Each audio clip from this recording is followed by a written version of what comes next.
Hey guys, welcome back to my channel. Thanks for tuning in. Today I wanted to talk about the Los Angeles Lakers and why I think they are the massive favorites, the lopsided favorites to win the title next year. But before we get into that, if you're new to the channel or if you haven't subscribed yet, make sure to like, subscribe, and comment below so I can get on the algorithm so we can have more exposure and grow this channel. Besides that, let's get into it.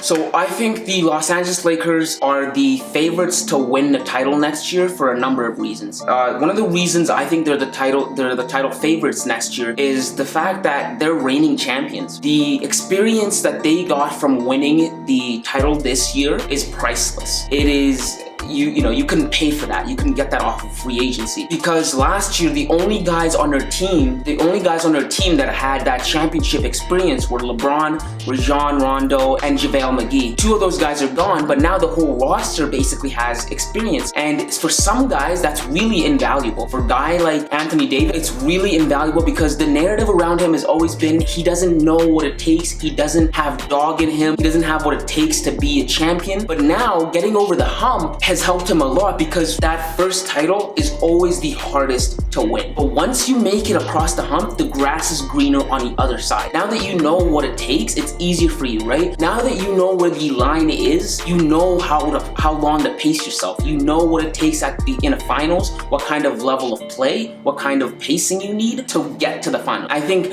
that's what also helped LeBron to get to like 8 consecutive finals when he was in the East, because he knew what it took. He knew, how to pace himself out so that by the time he reached the finals, he had enough gas in the tank. He knew how to work his body to give him the maximum edge over his competitors. But now, guys like Avery Bradley, Kyle Kuzma, AD, they have this experience under their belt, and I think that's going to really help the team in the long run. Not to mention that they have LeBron and AD on their team. I mean, obviously, that is something that we all know. And when you have LeBron on your team, you're always a title contender. Always, you can never write him out. But this, particularly being reigning NBA champions and having that title experience underneath your belt, I think it's invaluable. The other thing too is that this offseason, the Los Angeles Lakers were stellar. While we saw a lot of headline-grabbing trades, I think the Los Angeles Lakers were the winners of the free agency because they flew under the radar and made really impressive acquisitions. For instance, they went out and they got Dennis Schroeder for Danny Green and the 28th pick in this year's draft, and I think that was a stellar acquisition because Danny Green, when he was in Los Angeles for the Lakers, he was very inconsistent. Remember, all year round, we had to question and ask on a nightly basis who can be that third guy that can come in there and give you at least 20 points. We thought it could be maybe Danny Green. We thought maybe it could be Kyle Kuzma. Both those guys proved to be very inconsistent and you couldn't rely on them. With Dennis Schroeder, you're getting a bona fide dog, a bona fide scorer. This guy, he averaged 18 points, 3 rebounds, and 4 assists. So he can give you 20 points on a nightly basis if you need him to. He can be that third guy that you need if you need him to. And since Rondo also left, getting a point guard like Dennis Schroeder also works in your favor. And also the fact that Danny Green is gone, I think Dennis Schroeder for Danny Green is a stellar pickup. I think he's a great replacement for Rajon Rondo. I think it's a stellar acquisition. And as if that wasn't good enough, the Los Angeles Lakers front office also went out and acquired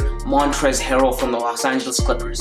And I love this acquisition so much because Montrezl Harrell is the reigning 6th man of the NBA. So if the Los Angeles Lakers decide he's not going to start and he comes off the bench, this gives the Lakers even greater depth. They're one of the deepest teams in the league. Their depth this year, this upcoming season, is one of the greatest in the league. And the best thing is, the offseason isn't done yet. So they still have some time to make acquisitions. But this in particular, I like this pickup in particular because the Lakers got a 6th man who averages 18 points and 7 rebounds. So their tertiary scorer woes are put behind them. They don't have to worry about LeBron can drive to the arena and not have to worry about, man, well, is there another guy that I can count on to get me 20 points, right?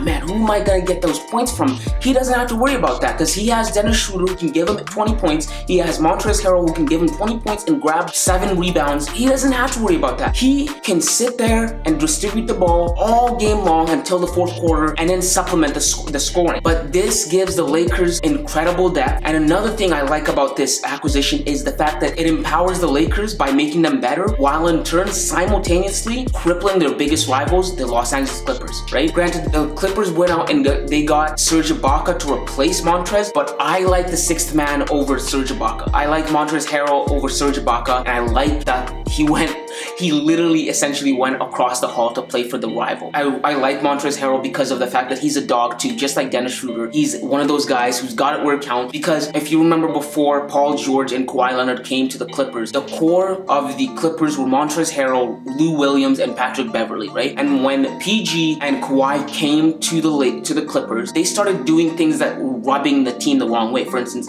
they started taking games off. They started taking practices off, and that rubbed Montrez and Pat Bev the wrong way. And Montrezl Harrell and Lou Williams were one of the guys that stood up to that. If you can remember, there were reports coming out that the Clippers locker room had a feud. They weren't getting along because some of the guys felt that PG and Kawhi were getting special treatments, and they didn't like that. And there was actually a report that Montrezl Harrell got into Paul George's face, and they had a yelling contest in the locker room after in a playoffs as to why they were getting special treatments and now they're losing in the playoffs. So Montrez has it where it counts. He will get in your face if he doesn't like what he sees from you. And the fact that he left the team to go play for the rival only makes me speculate that he's gonna go after them even harder, because he knows they're gonna come after him hard, because they're like, oh, why did you trade teams? Why did you jump ships? But he's gonna go at them even harder. And I like that. I like that they got themselves two absolute dogs to go at the championship next year. I love it. I love it. I think what Rob Pelinka and the Lakers front office did was stellar. I love it. The third point is that this Lakers team, arguably, not even arguably, I think this Lakers team is the best team LeBron has ever had. It's the best supporting cast that LeBron has ever had, because this Lakers team has the best talent that LeBron has ever played with. LeBron, AD, Anthony Davis is the best talent LeBron has ever played with. Dwayne Wade was the best teammate LeBron ever had because they got along so well. Even though LeBron and AD get along perfectly, but LeBron and Dwayne Wade were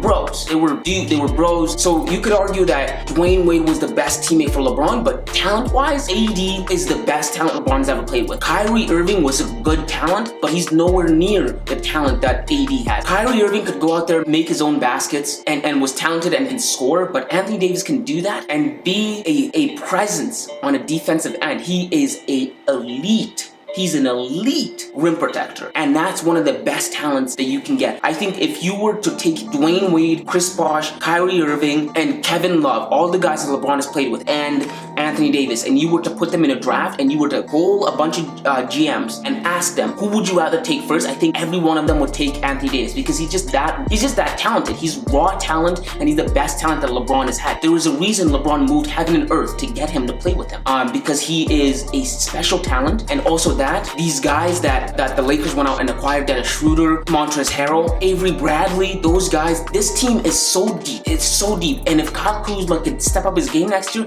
it becomes even that much deeper. LeBron and AD can go to sleep at night, not lose sleep over thinking about, yo, who's gonna give us that 20 points that we need? Who can we count on to give us that 20 points? Well, you don't have to worry about that anymore, because either Dennis Schroeder could give you, either Montrezl Harrell can give you, and some nights, occasionally, Kyle Kuzma can give you. I like that Kyle Kuzma is like a fifth guy. I like that Kyle Kuzma is a fifth guy. I don't trust him that much because he cares more about his hairstyle than he cares about basketball. He cares more about the glamour of Hollywood than he cares about basketball. I don't like that. So he's the only guy on that team that I'm questionable about. Aside from that, I really like this roster. The Los Angeles Lakers went out and they addressed a lot of the problems that they needed. One, they addressed their scoring problems, their scoring woes. Who can they count on to be that third guy? Well, now they can count on either Dennis Schroeder or Montrezl Harrell to be their third or fourth guy. Two, their defensive woes. Well, you have Anthony Davis as your rim protector, coupled with Montrezl Harrell as your rim protectors. Those are really good guys for rim protection. At the top of the key, you have Dennis Schroeder as a guard defender, really stellar guy at defense, and you have Avery Bradley, who will be returning next year, who's a stellar wing player, wing defender. So I like that they fixed those nuances, those things that they needed to work on to make them that much more better. I like this Lakers team. I like this Lakers team over the Clippers because the Clippers have issues that they have to address. They have to address that whole Paul George thing, right? Because Paul George, we made the Clippers favorites because we thought we were going to get a star, an all-star in Paul George. We got Pandemic Pete. We got someone that was garbage, and they have to address that, and they have to address their locker room woes that they had, right? A lot of those guys that didn't like that PG and Kawhi were getting special treatments are still in that locker room, and they still don't like that. So they have to address that. Hopefully Tyronn Lue can herd the locker room and get them to get along. Hopefully they can, but I'm still skeptical, and PG too. I don't know how that's gonna work. And I would choose the Lakers against the field. Against the other 29 teams in the league, I would choose the Lakers 9 out of 10 times. So I think they're the massive, lopsided favorites to win the championship next year, mostly because of their experience, the acquisitions they got this year, and LeBron just getting better and better. But besides that, thank you guys for tuning in. Make sure to like, subscribe, and comment on this video, and I'll see you guys next time.